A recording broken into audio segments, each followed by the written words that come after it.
o livro de Êxodo, que é a base do nosso estudo, do capítulo 25 ao capítulo 40. Eu quero assim incentivar, né, quem não leu ainda, fazer essa leitura, porque é a base desse estudo. E quando você tem a leitura do texto, fica mais claro, assim, o aproveitamento é maior, né, durante os nossos encontros aqui. E a gente vem falando sobre o tabernáculo, né, sobre a ordem que Deus deu a Moisés de fazer um santuário, um lugar de habitação para o Senhor no meio do seu povo. E começamos a estudar, né, o mapa do tabernáculo, o significado de cada componente, de cada utensílio, desde fora, né, até lá dentro no miolo, onde nós vamos chegar nos próximos encontros ainda. Então, desde a estrutura exterior até a estrutura interior, nós estamos estudando e fazendo sempre assim uma ligação entre aquilo que é natural, que Deus estabeleceu para que fosse feito com materiais, né, da natureza terrena, mas que tudo aí aponta para uma simbologia e tem um sentido maior no plano espiritual. Na verdade, a simbologia do tabernáculo é da construção de um lugar de habitação para o Senhor na terra, né, que já existe nos céus. Né, um modelo celestial que Deus entregou a Moisés para que fosse estabelecido na terra. E nós começamos a ver toda a simbologia, né, desde a disposição das tribos que acompanhavam durante a marcha ali, e a cada vez que o tabernáculo era montado, desde a disposição das tribos em relação ao tabernáculo, formando uma cruz, e essa mesma cruz representada também na parte interna, né, aonde a Trindade aparece, aonde a simbologia do Cristo que viria está totalmente ali descrita nas entrelinhas, descrita através do rema, né, da revelação que o texto dá. Lembrando, irmãos, que a palavra de Deus ela tem duas características fundamentais para nós estudarmos. Toda vez que a gente for estudar a palavra de Deus, tem que lembrar desses dois princípios. O primeiro princípio é que tudo aponta para Cristo. Tudo, do início ao fim, de Gênesis a Apocalipse, o centro de toda a Escritura fala a respeito de uma só pessoa, que é a pessoa de Jesus Cristo. E fala de um só grande acontecimento, através dele, que é a ressurreição para a vida eterna. E o segundo ponto aí que a gente sempre precisa ter em mente, quando a gente fala de estudar as Escrituras, qualquer que seja o tema, é lembrar que a Bíblia, ela explica a própria Bíblia. Então, na verdade, não precisa ninguém tentar desenhar o que está na Bíblia, entender. A gente busca, às vezes, o conhecimento externo, né, através da história, da antropologia, da geografia, para poder embasar como algo real, como fato ocorrido, né, que aquele povo existe, ou existiu, que aquela região existe, ou existiu.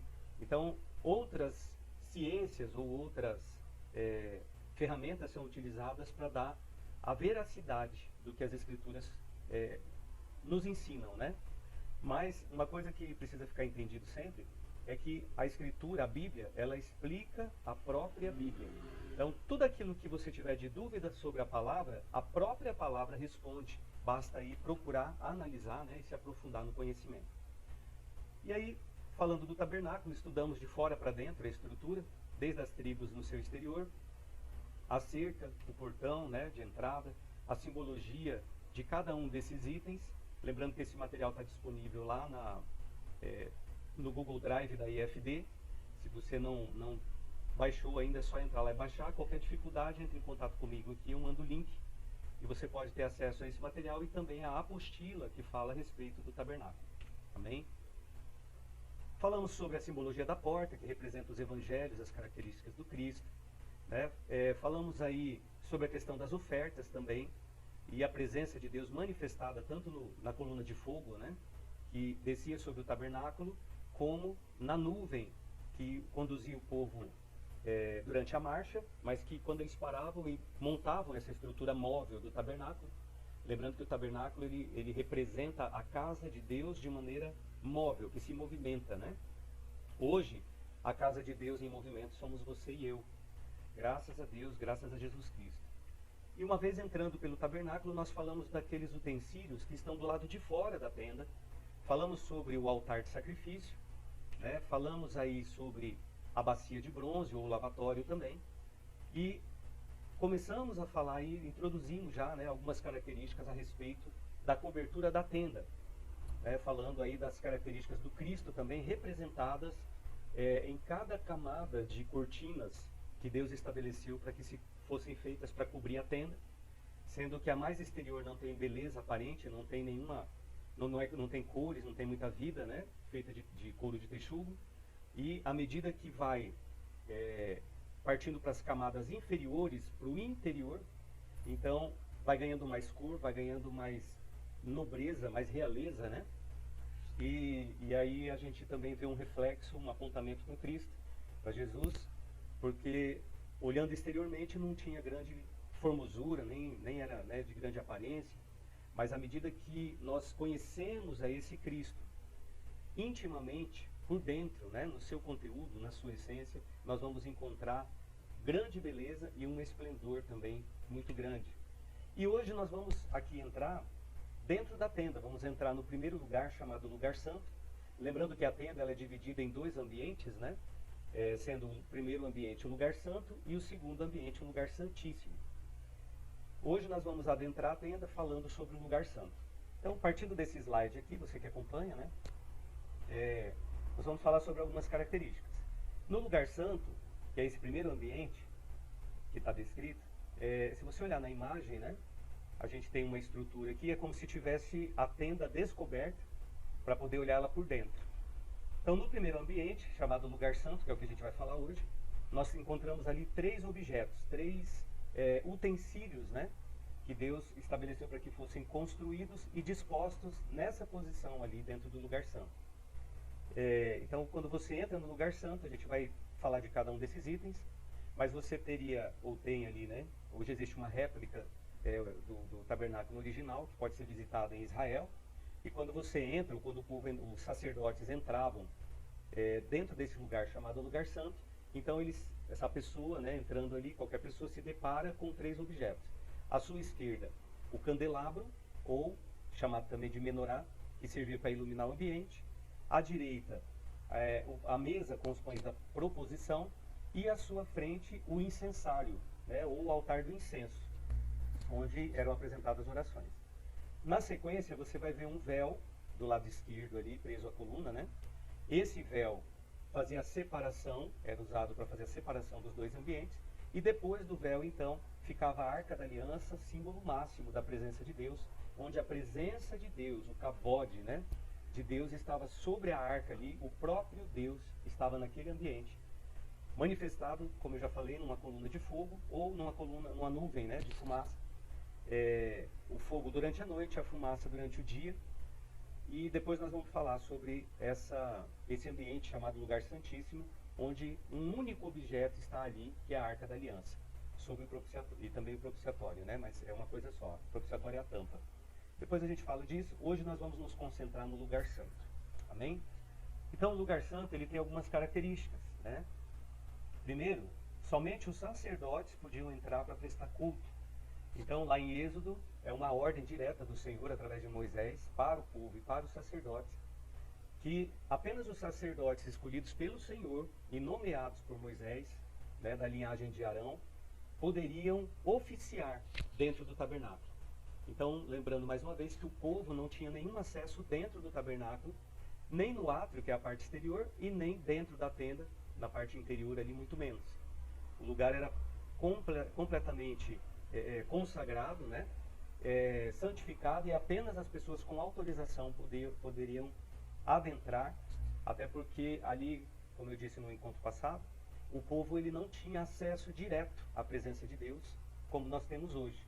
Então tudo era feito por intermédio dos sacerdotes. E aqui dentro do Lugar Santo, os sacerdotes, filhos de Arão, e Arão, que era o sumo sacerdote, somente eles tinham o acesso de oficiar, né, de fazer aquilo que Deus estabeleceu como programação constante, né, diária. Eles trabalhavam fora da tenda, recebendo os animais, sacrificando, fazendo ali os holocaustos, oferecendo as ofertas de sacrifício, né, e usavam do lavatório para se purificar, para poder entrar também na tenda limpos já do sangue. Então vamos lá, vamos entender um pouquinho desse lugar hoje, chamado Lugar Santo. O nome já diz tudo, é um lugar que, né, de máxima santidade, é um lugar consagrado, dedicado para esses eleitos aí, nomeados, né, pelo Senhor através de Moisés, poderem oficiar diante do Senhor. Então é um lugar intermediário entre o povo, entre aquilo que estava sendo oferecido pelo povo e aquilo que estava sendo feito de intercessão agora diante do Senhor. Então, dentro do lugar santo, nós encontramos aí 3 objetos, como eu citei, e a gente vai falar um pouco de cada um deles. Lembrando que esse lugar, ele é feito de colunas de acácia também, né? Todas revestidas em ouro. Então é um lugar que já aponta para a divindade de Cristo, do Cristo que viria, do Messias. Como eu citei anteriormente também, tudo que está fora da tenda aponta para a natureza terrena, a natureza humana de Jesus Cristo homem. Então tudo que está fora aponta para o seu sofrimento, para a sua morte, para a sua entrega como oferta para expiação, perdão, né? E remissão dos pecados. Tudo que está fora da tenda aponta para a obra de Cristo, que ele faria enquanto homem aqui na terra, que ele fez, na verdade já fez. E tudo que está dentro da tenda aponta para a natureza divina, né, de Jesus Cristo, Deus, Filho de Deus. Então aí você vai ter tudo revestido em ouro ou feito em ouro, com a mesma madeira de acácia que aponta para a incorruptibilidade de Cristo, porque, relembrando aqui, a acácia ela é um material, uma madeira, né, extremamente dura, rígida, mas ao mesmo tempo que se torna leve, fácil de carregar, né? E a gente vai colocar alguns textos bíblicos daqui a pouco. Mas vamos conhecer um pouquinho esses objetos. Então, quando você entra dentro da tenda, nesse primeiro momento, do lado esquerdo a gente tem aí o candelabro de ouro. Essa peça maciça, né, feita completamente de ouro, que fica à esquerda da entrada, que tem 7 hastes, e era diariamente enchido com o melhor azeite, né? O azeite aí representa o óleo da unção, era preenchido ali permanentemente para poder iluminar o ambiente, porque uma vez que a tenda era coberta com muitas cortinas grossas, né? Acabava se tornando um ambiente escuro, então o candelabro ele servia para iluminar. E aí os sacerdotes todos os dias alimentavam com azeite, para que ele nunca se apagasse essa chama enquanto estivesse ali posicionado. Lógico que no momento da marcha, quando Deus dava a ordem para marchar, que mostrava isso através da própria coluna sobre o Santo dos Santos, o lugar santíssimo, que a gente vai falar no próximo encontro, mas toda vez que a coluna de fogo ou a nuvem se levantava, o povo entendia que tinha que marchar, então apagava essa chama do candelabro, preparava tudo, desmontava tudo e saía marchando pelo deserto, carregando essa estrutura móvel. Quando a coluna parava, eles paravam também a sua marcha, montavam tudo de novo e voltava ali a fazer as suas ofertas, as suas orações e a intercessão através dos sacerdotes. Então, o candelabro ele tem algumas representações. Candelabro, ou também chamado menorá, tá, no hebraico. Primeiro ele tem, a sua composição é 100% ouro, ouro maciço. Então ele foi fundido, né, ouro fundido, ele foi feito o candelabro, apontando 100% para a natureza de Cristo, natureza essa divina. Toda vez que você encontra dentro dessa estrutura da tenda a mistura, o encontro da madeira com o ouro, isso representa ainda, né, que houve aí um desligamento da natureza terrena, fala de madeira morta, né, da natureza terrena morta, que é lenha, e da natureza divina de Cristo agora, representada no ouro, que é o metal mais nobre. A questão do azeite que era usado, o azeite puro, né, da melhor qualidade ali, fala da unção que estava sobre Cristo. Isaías cita, né, a respeito de Jesus, né, ele foi ungido, né, a unção de Deus estava sobre ele, sobre Cristo no caso. E Jesus, quando ele chega lá nos evangelhos, ele vai citar o mesmo texto de Isaías, dizendo, olha, hoje se cumpriu o que o profeta Isaías disse a meu respeito, que o Espírito de Deus está sobre mim, eu fui ungido, e aí ele começa a falar. Então, essa representação toda do candelabro aponta para Cristo, na sua divindade, na sua natureza celestial, na unção que estava sobre ele, que está sobre ele. Ele é o sumo sacerdote, né, hoje, que intercede por nós diante de Deus. E aqui, o lugar santo é exatamente o lugar onde os sacerdotes intercediam e onde um único eleito por Deus, Arão, no início e depois os seus sucessores, né? Mas Arão era o sumo sacerdote, quer dizer, ele tinha uma posição maior do que os seus filhos, E o sumo sacerdote, a gente vai ver depois aí que ele era o único que tinha acesso ao Santo dos Santos, né, que é o lugar santíssimo. Então tudo aponta para Cristo, né? A unção, a questão da luz, essa luz também que ilumina, né, o ambiente do lugar santo, aponta para Jesus mais uma vez, porque Jesus é a luz do mundo, né? E da mesma maneira como ele é luz, foi feito luz, ele também fala a nosso respeito, que nós, enquanto nele, somos a luz desse mundo. Então, tudo aí na estrutura do candelabro aponta para a natureza divina, para aquilo que Jesus se tornou após ser glorificado, cumprindo a sua missão e a sua entrega aqui na terra. Do lado direito, a gente tem então a mesa dos pães da proposição, que ficava logo à direita da entrada. Tinha esse nome, pois todo sábado eram colocados 12 pães, simbolizando as 12 tribos de Israel em cima dela. Então, se você observar ali na imagem, a gente tem uma mesa, mais uma vez, de madeira de acácia, revestida em ouro, né? Alguns objetos, utensílios em cima, e 12 pães sem fermento, cada um deles representando uma das 12 tribos, para dizer que as 12 tribos, que são as 12 tribos filhos da promessa, foi feita a Abraão, né? Abraão, e depois veio de geração em geração sobre Isaac, sobre Jacó, e automaticamente sobre as 12 tribos filhos de Jacó. Essa mesa ela tem uma simbologia de que as 12 tribos estão sendo lembradas e apresentadas constantemente diante da presença do Senhor. E aí também tem uma questão que esses pães, eles eram feitos sem fermento, né? Porque Jesus, quando ele veio, ele condenou o fermento dos fariseus. O fermento aí tem um apontamento para o pecado, né? Então o pecado não entra, o fermento não entra aí nessa história, ele não entra nesse ambiente, porque esse ambiente é santo. Então toda a fermentação fica do lado de fora, vamos dizer assim, né? É usado em outro lugar, mas não nesse ambiente. E todo sábado, uma vez por semana, os sacerdotes substituíam esses pães, podendo então se alimentar dos pães que foram removidos, que foram retirados. Durante 7 dias ficava dedicado ao Senhor, e no 7º dia ali eles podiam comer desses pães, fazia parte da alimentação dos sacerdotes.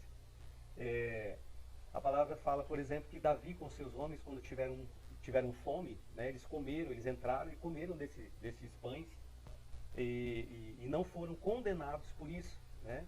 Porque o Senhor entende que os filhos precisam de sustento, mas a gente aborda melhor num outro momento.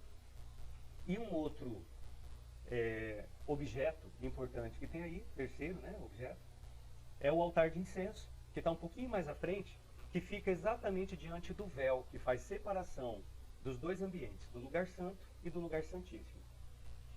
Esse altar de incenso, lembrando um pouquinho o primeiro altar, que é o altar de sacrifício, só que numa proporção menor, né? Ele era localizado ao lado oposto à entrada, no fundo, pouco antes do véu que separava do Santo dos Santos. Esse objeto, esse altar, nós vamos estudar aqui cada um deles, mas ele era usado para queimar incensos aromáticos, ervas aromáticas e outras coisas que Deus estabeleceu também. E esse incensário, chamado incensário, ele então, durante o ofício dos sacerdotes, eles oravam intercedendo por eles próprios e pelo povo, pelas suas casas, pelas tribos, né? Diante do Senhor, clamando por misericórdia, pedindo bênção, pedindo prosperidade. Faziam ali todo um ofício de intercessores, apresentando em orações, né, por intermédio de orações, todas as causas do povo diante de Deus. E a palavra ela descreve, né, no plano espiritual, que todo aquele cheiro, aquela fragrância, subia, né, diante das narinas do Senhor, sendo recebido. Então, o incensário, que vai aparecer depois lá em Apocalipse também, ele fala da oração dos santos, que sobe diante do Senhor, né, como incenso, como oferta de incenso, de aroma agradável ao Senhor. Então, esse incensário aí, ele acompanhava as orações, feito também, né, de madeira de acácia revestido em ouro. Então, nesse primeiro ambiente, nós temos 2 objetos, vamos dizer assim, 2 utensílios, feitos de madeira com revestimento em ouro, e nós temos um objeto, que é o candelabro, 100% em ouro maciço, sólido, né? E aí até tem uma curiosidade, porque uma das coisas que é esperada a partir das Escrituras é a construção do terceiro templo.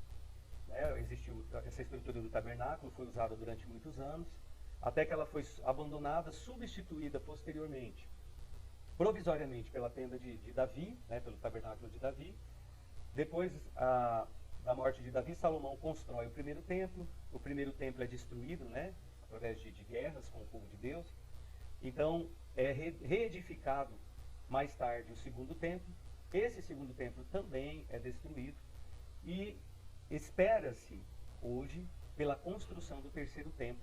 Tem toda uma causa política, uma causa territorial envolvida, mas a palavra de Deus ela deixa muito claro que um dos sinais que vai despertar a ira do Cordeiro para a sua vinda, né, e para ele trazer justiça sobre a terra, um dos sinais é que, uma vez levantado o anticristo, o homem, o filho da iniquidade, ele vai governar o mundo inteiro aí, num governo único, no governo global, durante aí 3 anos e meio, e depois ele vai se ostentar demais, né? E uma das coisas que a palavra de Deus cita lá, através do profeta Daniel, e também que vai mostrar lá em Apocalipse, é que o anticristo, esse filho da perdição, depois que ele tiver conquistado assim, a atenção, o respeito do mundo inteiro, dos governantes, dos líderes religiosos, inclusive, tiver estabelecido paz, ele vai se colocar na posição de Deus, de Cristo, né, de Deus querendo ser adorado. E ele vai adentrar no trono, no templo, e vai sentar no lugar no trono, né, dentro do templo, que é o lugar que representa dentro do templo o lugar santíssimo. E isso vai despertar a ira do Cordeiro. Então isso é só para você entender algo que já está acontecendo, sendo preparado nesses últimos tempos, né? Hoje em Israel existe o Instituto do Templo, que trabalha observando os sinais, registrando tudo, fazendo comparações aí com as Escrituras. E o Instituto do Templo já está preparando tudo, já tem tudo praticamente pronto, né, preparado ou sendo preparado para a construção do terceiro templo. E uma das coisas que, se você procurar até no YouTube, depois eu vou disponibilizar o link, é que se você for lá em Israel hoje, lá em Jerusalém, e for visitar o Instituto do Templo, a menorá, o candelabro, na sua proporção original, uma réplica, né? Ele foi reconstruído o mais próximo, assim, mais fiel que foi possível à palavra, à descrição da palavra, 100% em ouro, e ele está no meio da rua, né? De frente ao templo, assim, revestido com uma redoma de vidro, porque em Israel não tem ladrão, você sabe disso, né? Eu creio. E aí, esses objetos já foram refeitos. A única coisa que falta agora, que é um problema de geografia, vamos dizer assim, é que quando foi destruído o segundo templo, no lugar do segundo templo foi construída uma mesquita, né, muçulmana, aquela da cúpula dourada, que volta e meia aparece nos jornais, você já deve ter visto. E qual é o problema? Ali é onde eles imaginam, né, que seria reconstruído o terceiro templo, tem essa mesquita e não é possível hoje reconstruir. Amém? Pastor Walter, seja bem-vindo aí. Estamos falando sobre tabernáculo aqui. Paz do Senhor. Então, irmãos, quando a gente fala sobre essa estrutura, ela já está sendo toda preparada para a reconstrução do terceiro templo. E a menorá, no seu original, ela já pode ser visitada, né? Essa parte que fala aqui do Santo dos Santos, ou do Lugar Santíssimo, a gente vai deixar para falar no próximo encontro, tá? Porque a gente vai falar especificamente desse, mas eu quero ainda tratar a respeito do Lugar Santo. O Lugar Santo, eu vou voltar um pouquinho o slide aqui para vocês lembrarem, num dos encontros anteriores, através dessa imagem aqui vai dar para enxergar melhor. Olha só, a representação, a simbologia, né, o apontamento que o tabernáculo tem para a vinda do Messias. Se você olhar na estrutura da cruz, a representação da sombra da cruz dentro do tabernáculo, você vai ver que ela é como se fosse sombreada, né? A cruz aonde Cristo, o madeiro, ou a cruz onde Cristo se entregaria em nosso favor. Então, se você olhar ali, ó, nos pés da cruz, altar de sacrifício, mais adiante o lavatório, né, lugar de purificação, e aí nós entramos então no lugar santo. Se você olhar o lugar santo, você vai ver a representação simbólica do braço da cruz.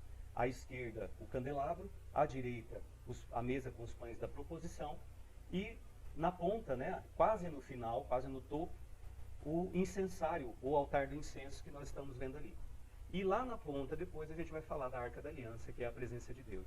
Então você vê que existe uma representação, toda uma simbologia, um apontamento daquilo que aconteceria através do sacrifício da cruz, da vinda do Messias, em cada item, né? Em cada uma desses utensílios. Amém? Então, voltando aqui, ó, com essa imagem agora, nós temos um apontamento, uma simbologia sendo apresentada. E aí, muitas vezes, isso aqui, pouca gente tem essa visão, se você olha só para o tabernáculo. Mas aí é importante lembrar que tudo aqui fala a respeito daquilo que Jesus viveria, né, do sacrifício, da entrega, de tudo que Jesus faria por nós, de tudo que ele faria por toda a criação, da sua obra, né, de salvação. E tudo aqui tem uma simbologia, um apontamento para a sua natureza terrena, fora da tenda, sua natureza divina dentro da tenda, a luz, né, que ele trouxe para todos nós, em meio às trevas, a questão da unção aí que foi dito já, né, o fermento, ou seja, o pecado sendo lançado para fora, não entra aí.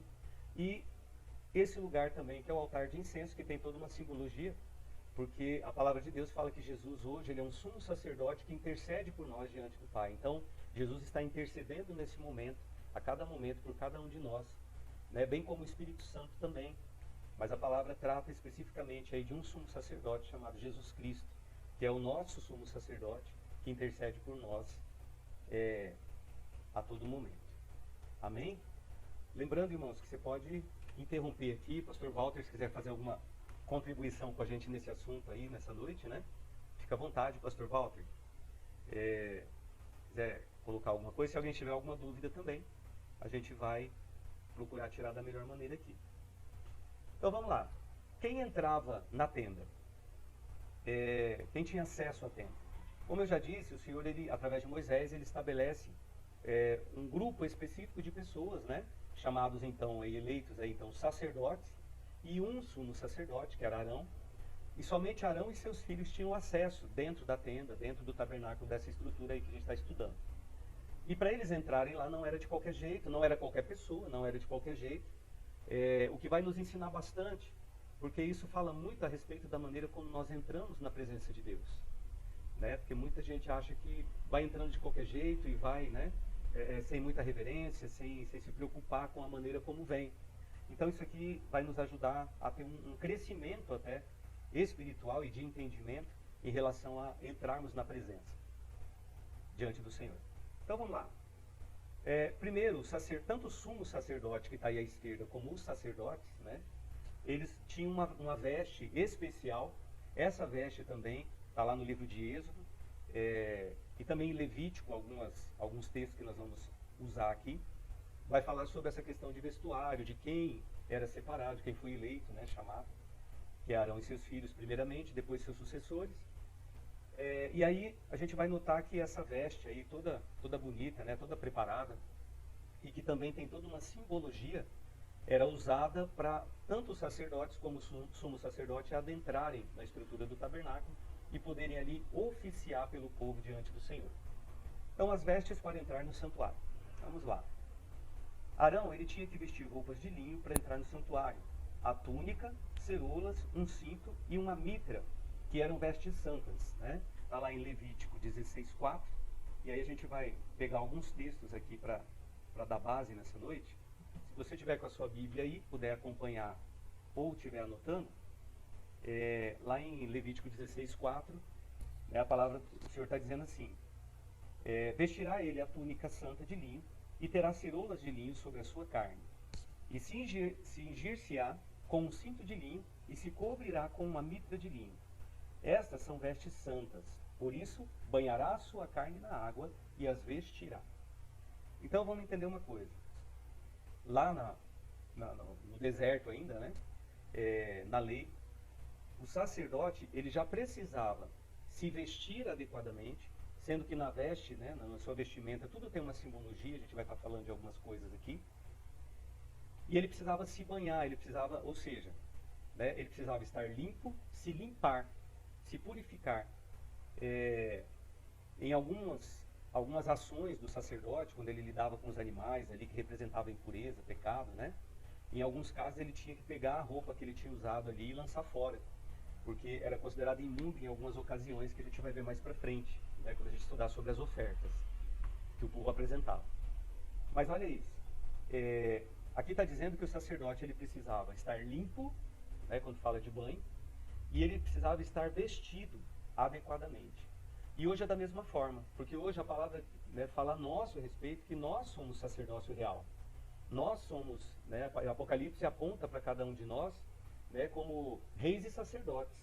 Então hoje somos nós os sacerdotes que intercedemos diante do Senhor, somos nós os sacerdotes que temos acesso, né, à presença, que oficiamos por aqueles que ainda não têm Cristo em suas vidas diante do Pai, que intercedemos. E para que a gente possa entrar na presença de Deus, se aproximar do Senhor, a gente não pode descartar essas duas coisas aí que Levítico 16:4 está citando.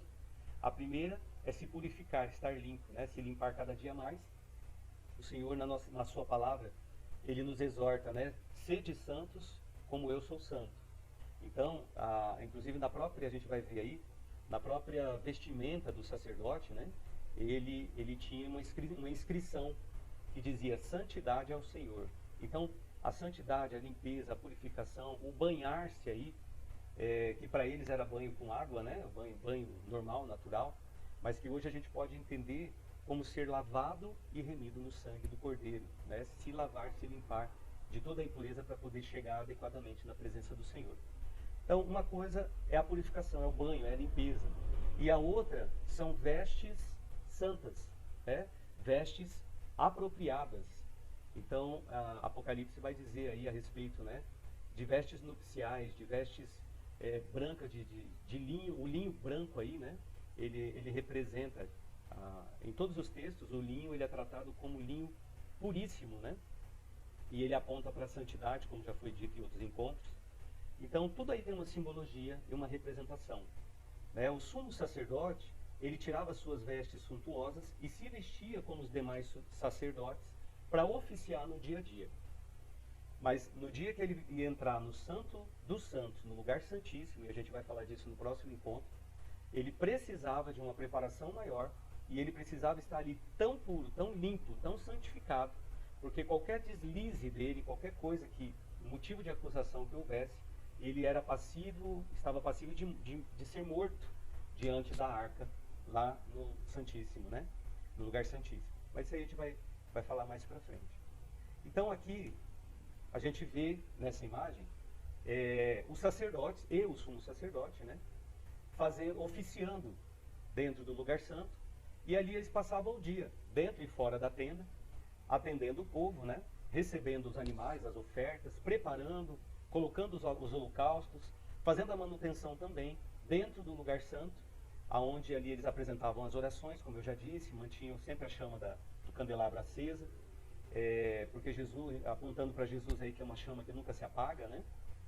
A luz do Espírito Santo também tem uma simbologia aí, e os pães da proposição que representavam cada uma das 12 tribos, e ali eles faziam as orações pelas tribos, pelo povo, como até hoje os sacerdotes fazem, né? Tanto os sacerdotes aí, se referindo a autoridades eclesiásticas, como os sacerdotes que são vocês que estão participando aqui também. Então vamos lá, mais dois textos eu quero deixar aqui, ó. Êxodo 29 e 28, se você estiver acompanhando ou adotando. Então vamos lá. Êxodo 29 e 28 até o 44. É um pouquinho extenso. Se você estiver lendo, eu vou fazer a leitura aqui. A partir do verso 28, que diz assim: E será para Arão e para seus filhos por estatuto perpétuo dos filhos de Israel, ou seja, até hoje, né? Porque é oferta alçada, e a oferta alçada será dos filhos de Israel, dos seus sacrifícios pacíficos, a sua oferta alçada será para o Senhor.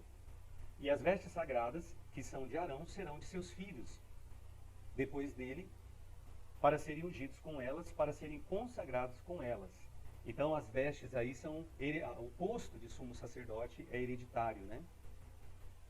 7 dias as vestirá aquele que de seus filhos for sacerdote em seu lugar, quando entrar na tenda da congregação, para ministrar no santuário. E tomarás o carneiro das consagrações, ou o cordeiro das consagrações, e cozerás a sua carne no lugar santo. Então ali dentro do lugar santo eles cozinhavam, né? Preparavam também a alimentação dos sacerdotes, porque é o trabalho deles, né? E aí, talvez você vai se lembrar que a palavra de Deus afirma, né, que o sacerdote comeria do altar, como é até hoje. É um direito do sacerdote comer do altar. No verso 32, diz assim: E Arão e seus filhos comerão a carne deste carneiro e o pão que está no cesto, à porta da tenda da congregação. Lembrando que algumas ofertas, né, que o povo trazia, das ofertas, melhor dizendo, que o povo trazia de animais, algumas partes eram dedicadas à alimentação e sustento, né, dos sacerdotes. Verso 33, comerão as coisas com que for feita expiação para consagrá-los e para santificá-los, mas o estranho delas não comerá, porque são santas. E se sobrar alguma coisa da carne das consagrações ou do pão até pela manhã, o que sobrar queimará com fogo, não se comerá, porque é santo. Então aí os textos vão colocar separação entre, como eu já citei no encontro anterior, só relembrando, né? A palavra ela ensina então ali os sacerdotes que parte de todos os animais oferecidos, parte era dedicada à alimentação dos sacerdotes, outra parte era preparada como holocausto, como oferta queimada, para ser queimada durante, né, todo dia ou toda noite, até virar cinza, não sobrar mais nada. E as gorduras eram separadas para serem queimadas e dedicadas ao Senhor, que até citei, né, já aqui, que a gordura é a parte da carne que tem o cheiro mais agradável, né? Verso 35. Assim, pois, farás a Arão e a seus filhos conforme a tudo o que tenho ordenado. Por 7 dias os consagrarás. Também cada dia prepararás um novilho por sacrifício pelo pecado para as expiações, e purificarás o altar, fazendo expiação sobre ele. E o ungirás para santificá-lo. 7 dias farás expiação pelo altar, e o santificarás, e o altar será santíssimo. Tudo que tocar o altar será santo. Isso, pois, é o que oferecereis sobre o altar: 2 cordeiros de 1 ano cada dia continuamente. 1 cordeiro oferecerás pela manhã, e outro cordeiro oferecerás à tarde. Com 1 cordeiro, a 10ª parte de flor de farinha, misturada com a 4ª parte de 1 hin de azeite batido, e para libação, oferta líquida, a 4ª parte de 1 hin de vinho. E o outro cordeiro oferecerás à tarde, e com ele farás como com a oferta da manhã. E conforme a sua libação, por cheiro suave, a oferta queimada é ao Senhor. Este será o holocausto contínuo. Então isso aqui é uma prática, um ofício diário dos sacerdotes, por vossas gerações, à porta da tenda da congregação, perante o Senhor, onde vos encontrarei para falar contigo ali. Né? E aí, terminando, verso 43 e 44, ali virei aos filhos de Israel, para que por minha glória sejam santificados. E santificarei a tenda da congregação e o altar. Também santificarei a Arão e seus filhos, para que me administrem o sacerdócio. Então aqui Êxodo está falando, né, exatamente sobre esse grupo de sacerdotes, essa família que foi levantada para oficiar diante do Senhor, e dando as atribuições do qual era o trabalho que eles deveriam fazer. Levítico 16, do 29 ao 34, nós vamos ler aqui também, se você estiver acompanhando. 16, 29, 29 até o 34, até o fim, que vai também dar uma base um pouco melhor aí dessa questão do ofício sacerdotal. Então lá em Levítico ele vai repetir até algumas coisas, né? Ele vai dizer, olha, isto vos será por estatuto perpétuo no 7º mês, aos 10 do mês, afligireis as vossas almas e nenhum trabalho fareis, nem o natural nem o estrangeiro que peregrina entre vós. Porque naquele dia se fará expiação por vós, para purificar-vos, e sereis purificados de todos os vossos pecados, perante o Senhor, mediante oferta, né? É um sábado de descanso para vós, e afligireis as vossas almas. Isso é estatuto perpétuo. E o sacerdote que for ungido, e que for sagrado, para administrar o sacerdócio no lugar de seu pai, fará a expiação, havendo vestido as vestes de linho, as vestes santas. Assim, fará expiação pelo santo santuário, também fará expiação pela tenda da congregação e pelo altar. Semelhantemente, fará expiação pelos sacerdotes e por todo o povo da congregação. E no 34, e isto vos será por estatuto perpétuo, para fazer expiação pelos filhos de Israel, de todos os seus pecados, uma vez por ano. e fez Arão como o Senhor ordenara a Moisés. Então aqui Deus estabelece, né, através da lei, através de Moisés, o padrão diário ali de trabalho dos sacerdotes, a forma de sobrevivência, a recompensa de cada um deles, a transmissão aí hereditária, né, do posto, e eles tinham essa função de intercessores, de interceder entre o povo e o Senhor, porque o povo não tinha acesso direto devido ao pecado, né? E aí isso aí já foi citado também. Os homens foram destituídos da glória, né? Foi feito através do pecado de Adão, aí houve a separação. E aqui tudo no tabernáculo aponta para a obra que o Senhor faria para reconectar a presença dos homens, a sua presença mais uma vez. Amém? Então, o candelabro, menorá no hebraico, ou castiçal, como alguns tratam, né? Ele está descrito lá em Êxodo 25, nos versos 31 e 37, onde a palavra do Senhor diz, né? Deus está dizendo ali para Moisés: também farás um candelabro de ouro puro, então um ouro puro, maciço. Também lhe farás 7 lâmpadas, as quais se acenderão para iluminar de fronte dele. Então a gente tem aí mais uma vez a imagem do candelabro, da menorá. Lembrando que esse objeto ele é ouro puro, apontando para a divindade de Cristo, né? para o Cristo divino, Filho de Deus, glorificado. Tudo que está fora do tabernáculo, natureza terrena. Tudo que está dentro do tabernáculo, natureza celestial. E a gente tem o apontamento aqui do lado direito, né? Onde aponta para o Cristo. Então, Jesus Cristo, a luz do mundo, né? Lá em João 5, Lucas 2:32. Enquanto estou no mundo, palavras do Senhor Jesus, sou a luz do mundo. Luz para iluminar as nações e para a glória de teu povo Israel. Então, olha só, dentro do ambiente chamado lugar santo, nós temos esse objeto para iluminar, né, com lâmpadas acesas ali à base de óleo, de azeite. E a gente tem, em frente à menorá, a gente tem os pães representando as tribos. E olha o que Jesus está dizendo aqui, né? Luz para iluminar as nações e para a glória de teu povo Israel. Quer dizer, Jesus está no lugar santo, sendo representado ali na menorá, né, como luz do mundo, iluminando a todos, mas iluminando também as 12 tribos representadas nos 12 pães. Né? São dois objetos ali que são colocados juntos, um de frente para o outro, não por acaso, mas porque existe uma simbologia, um apontamento. O altar do incenso é outro objeto aí, descrito lá em Êxodo 37, do 25 ao 29, e também lá em Apocalipse 5:8, né, onde vai dizer que salvas de ouro cheias de incenso, que são as orações dos santos, né? Então lá em Apocalipse vai se referir, João escreve, né, se referindo a salvas de ouro feitas em ouro, cheias de incenso. E justamente o incenso faz um apontamento para esse objeto chamado altar do incenso ou incensário, né?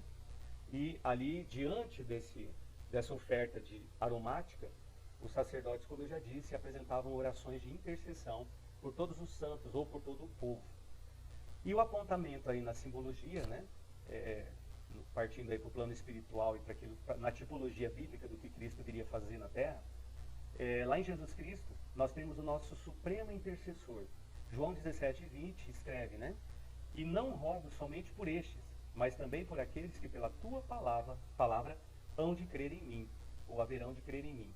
Então aqui Jesus intercedeu na terra através de orações, intercedeu na terra através da sua morte e intercede até hoje. A palavra vai dizer em vários textos aí, né, que ele é o nosso sumo sacerdote, que ele intercede por nós, que ele está diante do Senhor e que ele é o nosso advogado, né, que ele é o nosso advogado aí fiel, o advogado dos advogados, que está intercedendo pela nossa causa a todo momento. E última imagem aqui que mostra um pouquinho melhor o incensário, né? Texto de Êxodo 37, do 25 ao 29, que vai falar sobre esse lugar, sobre esse objeto, perdão. Fez o altar de incenso de madeira de acácia, de um côvado era o seu comprimento, já falamos sobre o côvado aqui também, e de um côvado a sua largura, era quadrado, e de 2 côvados a sua altura. Dele mesmo eram feitas as suas pontas, e cobriu de ouro puro a parte superior e as suas paredes ao redor, e as suas pontas, e fez-lhe uma coroa de ouro ao redor. Fez-lhe também 2 argolas de ouro debaixo da sua coroa, e os seus 2 cantos, de ambos os seus lados, para neles se colocar os varais, e com eles levá-lo. E os varais fez de madeira de acácia e os cobriu de ouro. Também fez o azeite santo da unção e o incenso aromático puro, qual obra de perfumista. Então tudo tem um apontamento, tudo tem uma simbologia. Mais uma vez aí aparece, né? A madeira de acácia, revestida em ouro, apontando para a natureza divina, né? Então lembrando que fora da tenda tudo é revestido ou feito de bronze, cobre, e tudo dentro, apontando, né, para a natureza humana, terrena de Cristo, e tudo que está dentro da tenda, feito ou revestido em ouro, apontando para a natureza divina, depois de ser glorificado no Pai. Os pães da proposição, descritos em Êxodo 37, do 10 a 16, que eu já citei, né, a mesa de madeira revestida em ouro e com os 12 pães sem fermento em cima, apontam para Jesus Cristo, o pão da vida. Então, na tipologia bíblica, João 6,35, né, por exemplo, descreve palavras de Jesus, que ele próprio declarou: eu sou o pão da vida, aquele que vem a mim não terá fome, e quem crê em mim nunca terá sede. Né? Então, Jesus é o pão da vida, representado aí dentro do lugar chamado Lugar Santo.